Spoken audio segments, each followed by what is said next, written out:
जय शम्भु। अहिले हाम्रो चाहिँ यहाँनिर पानी पर्दै गरेकोले हरियाली राम्रो देखिएको छ है। यसरी सबै झारहरू उखालेको होइन, मैले चाहिँ होइन है, फेरि मेरो आप्पाले उखाल्नु भएको है। अनि यहाँनिर जस राम्रो देखिएको छ, तर यहाँ दुःखको कुरा चाहिँ के छ भन्दा हामीले तेलबातीहरू बाल्छौँ होइन, तर पानी आयो भने यहाँ बत्ती बाल्न पाउँदैन, म सबै मर्छ।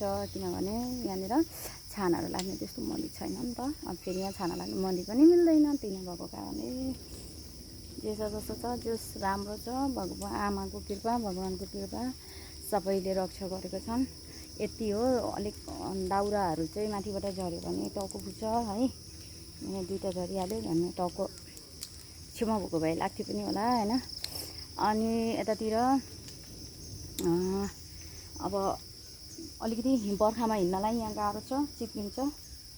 होसियार पूर्व पूजाहरू गर्नुपर्छ है, धेरै चिप्लो छ। यतातिर चाहिँ सागसब्जीहरू लगाइएको छ। यतातिर यो बेसारहरू, अदुवाहरू रोपिएको छ।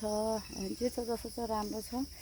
सबै देवी देउरालीको कृपा, भगवान्को कृपा हो। हामी सबै अज्ञानी छौँ, तर ईश्वरको कृपा सधैँ रहेको छ।